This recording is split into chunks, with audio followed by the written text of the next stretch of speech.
Flying by Shirley Hoffman of Beaumont Hills, 2155. Narrated by Janine Penfold. This story is also narrated in German.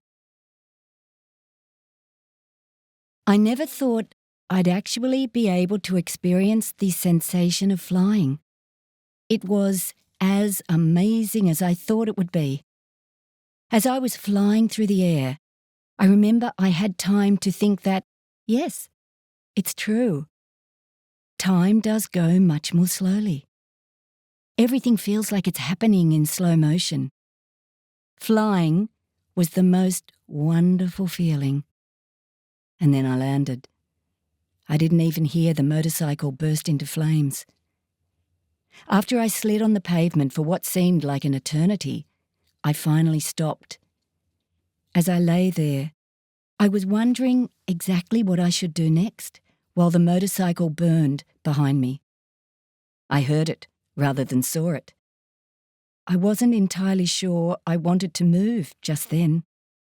The motorcycle helmet cradled my head in such a nice way that it was actually quite comfortable lying on the pavement.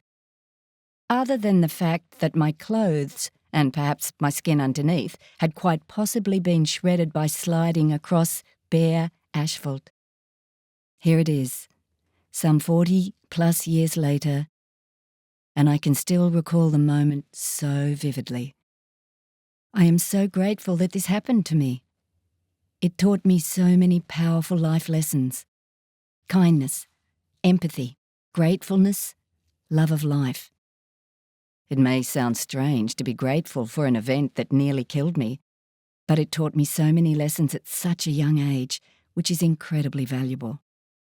I presented at emergency with no obvious external injuries, and my boyfriend received a lot of attention. Understandable, as he had a very visible bone protruding from his leg. No one even knew I was seriously injured until quite some time had passed. Actually, I didn't even know. Thank goodness for your body's response to shock. I probably don't need to mention the pain was quite intense. I was unfamiliar with drugs of any sort, so the Demerol injections I received in the hospital were a lovely introduction to the powerful effects of drugs. I would get the injection on the hour, every 4 hours. For those first few moments, I would think how lovely everything was. The softness of the blanket, the comfort of the pillow, and then it wore off, with only 10 minutes passing. On one such day, I had managed to fall asleep in those blissful 10 minutes of pain relief.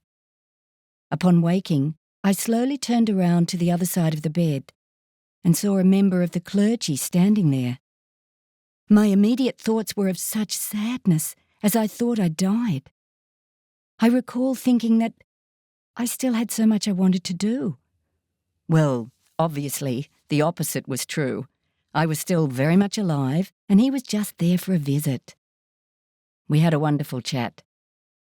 Thank goodness I was in peak physical condition before the accident. I'm sure it made recovery faster. But a month in hospital meant all that muscle mass was gone.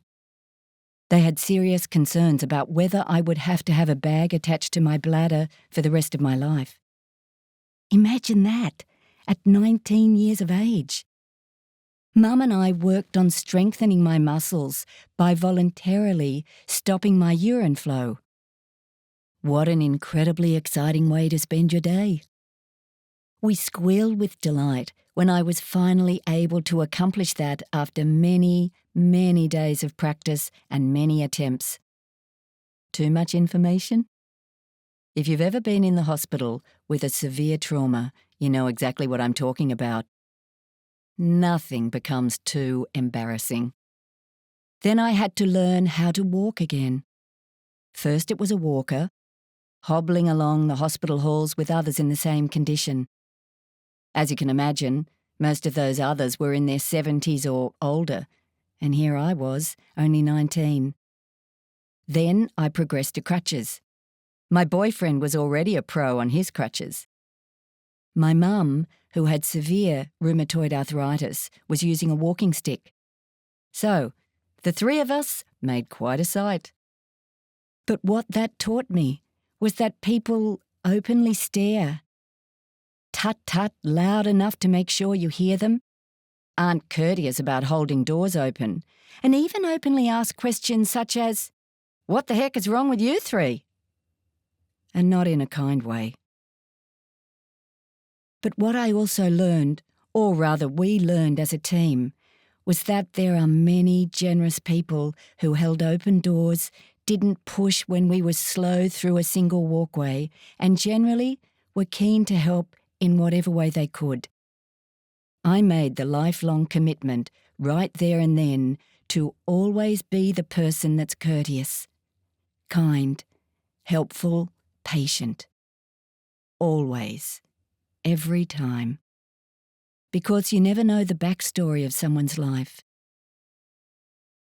Perhaps the biggest lesson was that life can change in an instant.